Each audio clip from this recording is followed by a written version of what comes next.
Presiden Republik Indonesia Prabowo Subianto resmi melantik menteri dan wakil menteri dalam Kabinet Merah Putih di Istana Negara Jakarta Senin pagi. Berbeda dengan pemerintahan sebelumnya, Kabinet Pemerintahan Prabowo berjumlah 48 kementerian, jauh lebih banyak ketimbang Kabinet Pemerintahan Joko Widodo yang berjumlah 34 kementerian. Sejumlah kementerian baru dibentuk dan sejumlah lain dipecah. Sementara jumlah kementerian koordinator yang sebelumnya hanya 4 pada era pemerintahan Jokowi, kini menjadi 7. Dari 48 kementerian yang diumumkan Prabowo, ada 9 kementerian yang dipecah menjadi 21 kementerian baru di era Prabowo. Salah satu kementerian yang dipecah adalah Kementerian Hukum dan HAM. Terbagi menjadi 3 kementerian baru, yakni Kementerian Hukum, Kementerian HAM, hingga Kementerian Imigrasi dan Permasyarakatan. Kementerian lain juga dipecah jadi 2, yaitu Kementerian Desa, Pembangunan Daerah Tertinggal, dan Transmigrasi. Kementerian Koperasi dan UKM juga dipecah, serta Kementerian Pariwisata dan Ekonomi Kreatif juga menjadi 2 kementerian. Lalu, tepatkah Prabowo memecah banyak kementerian?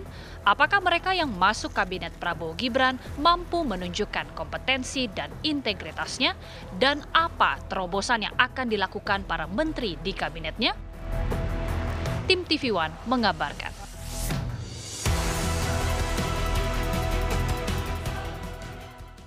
Ya pemirsa, total ada 110 anggota kabinet dari pemerintahan Prabowo Gibran, pemirsa Kabinet Merah Putih. Pertanyaannya adalah ketika kebijakan ini sudah diambil, ini bagaimana kemudian, apakah mereka kemudian akan gaspol, mengingat bahwa banyak sekali perubahan-perubahan dilakukan. Dibentuknya kabinet baru, dipecahnya kementerian, dibentuknya kementerian baru, bahkan dipecahnya sebuah kementerian, khususnya adalah Kementerian Hukum dan HAM, pemirsa. Itu yang akan kami bahas di Apa Kabar Indonesia Malam. Di studio TV One sudah ada 3 narasumber kita. Di sini ada Wakil Kepala Staf Kepresidenan, Bang Kodari, Pak Kodari ya. Assalamualaikum warahmatullahi wabarakatuh. Dan juga ada Bang, oh iya, sudah berdasi sekarang. Kalau kemarin masih ke jaket ya, sama kaos. Yang terhormat. Iya, ada Bang, enggak jangan dong. Ada Bang Henry Satrio juga pengamat politik kita, dan juga Guru Besar Ilmu Hukum kita ada Prof. Suparji Ahmad. Selamat malam, assalamualaikum semua bapak-bapak. Mungkin saya mau tanya dulu ini, karena ini ibaratnya spokesperson-nya dari pemerintahan saat ini. Yang dilakukan oleh Pak Prabowo adalah sesuatu yang berbeda dengan yang dilakukan oleh Pak Jokowi. Ya. Pertanyaan rakyat adalah kenapa diambil kebijakan ini, kabinet gemoy, kabinet merah putih, banyak anggota dalam kabinet. Ini buang-buang anggaran atau memang benar-benar gaspol? Pertama, saya tidak mengatasnamakan sebagai jubir ya, karena sudah ada lembaga komunikasi presiden. Nah, jadi ini sebagai pribadi saja sebetulnya. Yang kedua, mengenai Pak Prabowo, saya membacanya begini. Pak Prabowo ini melihat tantangan bangsa kita besar, kemudian permasalahan juga banyak. Strategi atau pendekatan untuk menyelesaikan masalah itu adalah pertama, kementerian yang besar itu dibagi-bagi bidangnya sehingga skopnya lebih kecil. Dan kalau skopnya lebih kecil, maka menteri yang bersangkutan itu bisa lebih konsentrasi. Jadi mudah-mudahan nanti masalah-masalah yang selama ini relatif tidak tertangani akan lebih tertangani. Nah, banyaknya wamen juga saya baca arahnya ke sana. Jadi menteri itu tidak bekerja sendirian, tapi dia banyak yang membantu ya. Kita lihat misalnya di Kementerian BUMN itu ada 3 wamen. Ya, kita tahu BUMN kita banyak sekali, bidangnya juga bermacam-macam. Kalau belajar dari pengalaman sebelumnya kan tiap wamen itu punya bidang, ada yang bidang keuangan, ada yang lebih kepada infrastruktur. Kebetulan menterinya juga masih sama nih, yaitu Pak Erick Thohir gitu. Jadi saya kira polanya nggak akan berubah banyak. Kemudian Menko juga. Menurut saya pengawasan pengendalian itu salah satu yang utama nanti datang dari Menko. Maka Menkonya banyak supaya jangan terlalu banyak juga yang dikoordinir dan bisa lebih konsentrasi. Jadi saya melihatnya bahwa justru dengan banyaknya menteri ini supaya bisa lebih tajam dalam menyelesaikan masalah-masalah yang ada. Oke, Bang Hensat, menterinya banyak, wakil menterinya banyak. Supaya fokus makanya dibagi-bagi, atau karena banyak maka harus dibagi-bagi? Bagaimana Bang Hensat? Ya, setiap presiden kan punya caranya sendiri ya. Pak Prabowo dengan banyak begini, saya tuh ngebayangin ini konsekuensi kemenangan elektoral. Waktu itu Pak Prabowo kan memang didukung oleh banyak sekali kekuatan gitu ya, termasuk partai politik. Dan di kabinet ini ternyata bukan partai politik yang mendapatkan kursi paling banyak. Ya. Justru Aki Malam TV One ini lebih banyak mendapatkan kursi. Gitu ya. Gimana? Ada Maman Abdurrahman, ada Kodari. Banyak Orang-orang sekali. TV One semua ya. Ini luar biasa ini. Jadi salah juga orang partai politik yang paling besar. Berarti ada yang kelupaan masuk. Iya. Henry Satrio. belum. Nah, saya teruskan ya. Itu yang Iya. pertama. Terus kemudian yang kedua, saya membacanya mungkin kabinet ini memang disiapkan untuk 2 periode ya. Karena kalau kemudian nomenklaturnya banyak, itu persiapan nomenklatur itu bisa sampai tahun kedua, ketiga, tahun keempatnya udah persiapan pilpres lagi gitu ya. Tapi saya ingin memberikan kesempatan kepada Pak Prabowo untuk menjalankan pemerintahannya, menjalankan kabinetnya. Walaupun memang ada perbedaan antara Pak Jokowi periode pertama dengan Pak Prabowo di periode kedua. Nah, atas dasar saya ingin memberikan kesempatan kepada Pak Prabowo, jadi ya silakan saja gitu ya dilaksanakan 100 hari pertama nanti kita akan ketemu lagi untuk evaluasi.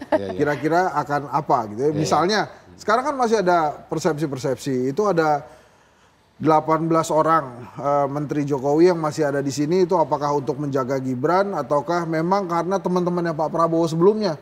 Buat saya itu nggak masalah. Yang menurut saya mari kita fokuskan, silakan Pak Prabowo buktikan apa yang menjadi keinginan dan visi misi beliau. Ingat waktu 2017 dia menulis buku Paradoks Indonesia, disampaikan pada saat dia pidato pertama kali, dia katakan kurang lebihnya ya, kita masuk ke negara G20, kemudian kita dianggap sebagai kekuatan ke-16 ekonomi di dunia, tapi apa gunanya kalau kemudian masih banyak rakyat miskin di Indonesia. Itulah hebatnya Pak Prabowo. Jadi ya oke, ini besar. Katanya akan bergerak lambat walaupun fokus, tapi ya kita lihatlah kira-kira apa yang akan diperbuat Pak Prabowo nanti. Saya lebih memilih dan sebetulnya saya mengajak juga rakyat Indonesia, ya udah kita berikan kesempatan kepada Pak Prabowo untuk memulai. Silakan Pak Prabowo. Sebelum ke Prof boleh saya anggapan sedikit. Boleh Bang.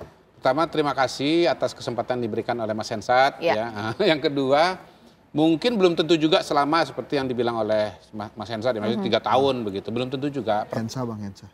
Hah? Hensa. Ingat ya pernah kita ngomong. Hensa ya? Hensa ya? Anggo mau agak kemayu. Hensa lebih bagus, lebih gagah.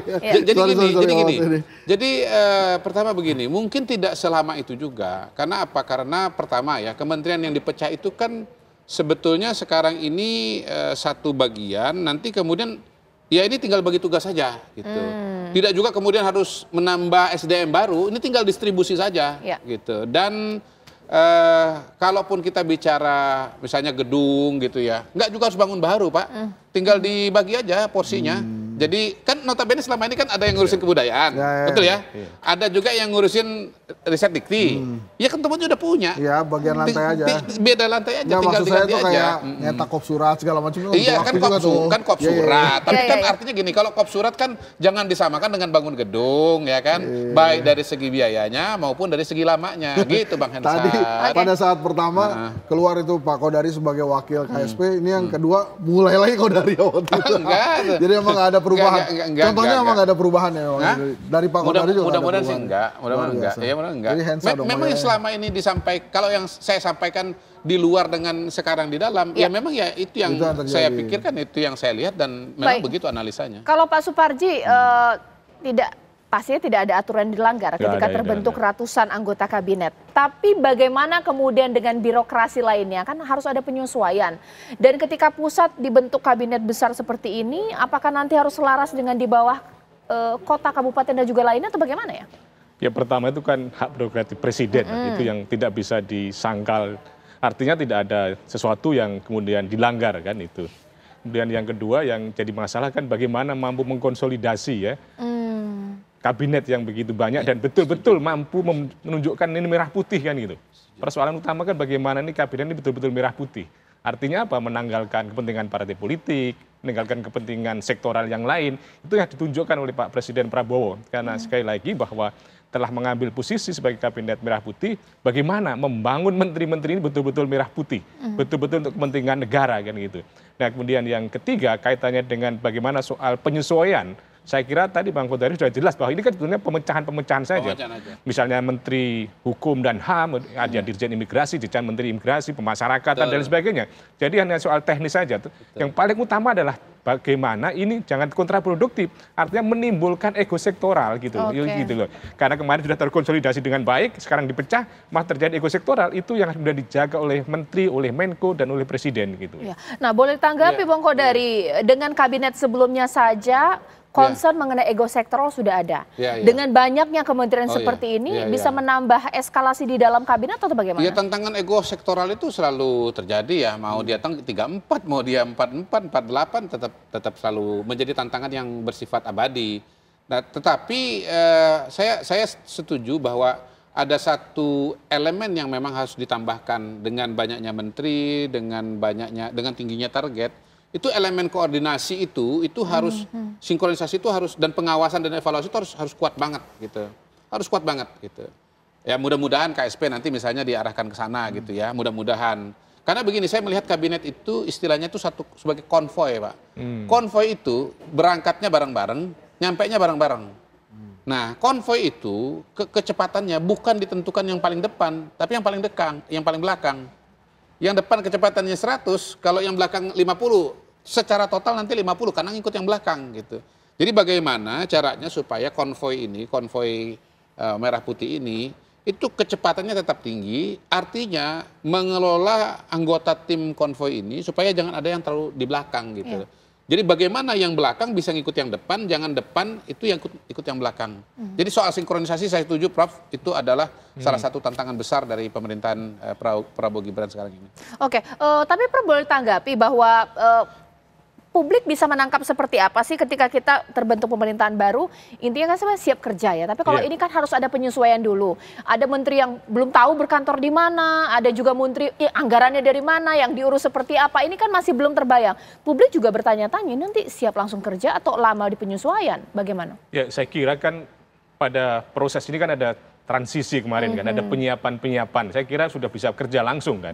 Karena asumsinya berdasarkan kebutuhan dan berdasarkan mapping sebelumnya. Betul. Karena tidak instan saja, ketika dipanggil menteri pun mestinya sudah siap kerja. Jadi publik berharap betul bahwa setelah dilantik ini betul-betul bekerja profesional dan menghasilkan yang signifikan buat masyarakat. Jadi kekhawatiran bahwa ini akan lamban menurut saya akan terjawab dalam 100 hari ke depan minimal itu. Oke. Kalau Bang Hensat sebenarnya sepakat tidak bahwa ini akan siap gaspol atau mereka mesti meraba-raba dulu ini? Ini gimana nih supaya nggak timpang tindih dengan yang sudah dipecah tadi? Jadi kalau beberapa kementerian kan bisa langsung gaspol ya, terutama kementerian-kementerian atau menteri-menteri yang memang memegang jabatan sama seperti pada masa Pak Jokowi.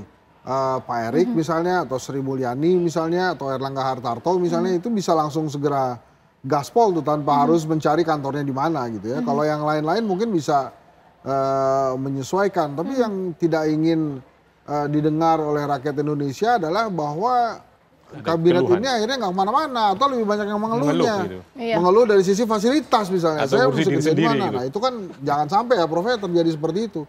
Jadi memang beberapa kan memang sudah mengetahui tugasnya, jadi lanjutkan saja. Apalagi misalnya sampai dibantu menteri. Memang, nah ini juga mungkin ya, ini ada tantangan tersendiri selain ego sektoral. Misalnya ada menteri punya 2 wamen, terus masing-masing wamen juga punya dirjen gitu. Nah itu tuh gimana koordinasinya, nah itu silakan saja diatur sendiri. Tapi kelihatannya begini, Pak Prabowo kan menginginkan semua yang membantu dia tuh ada di dalam gitu ya. Jadi no one left behind gitu ya.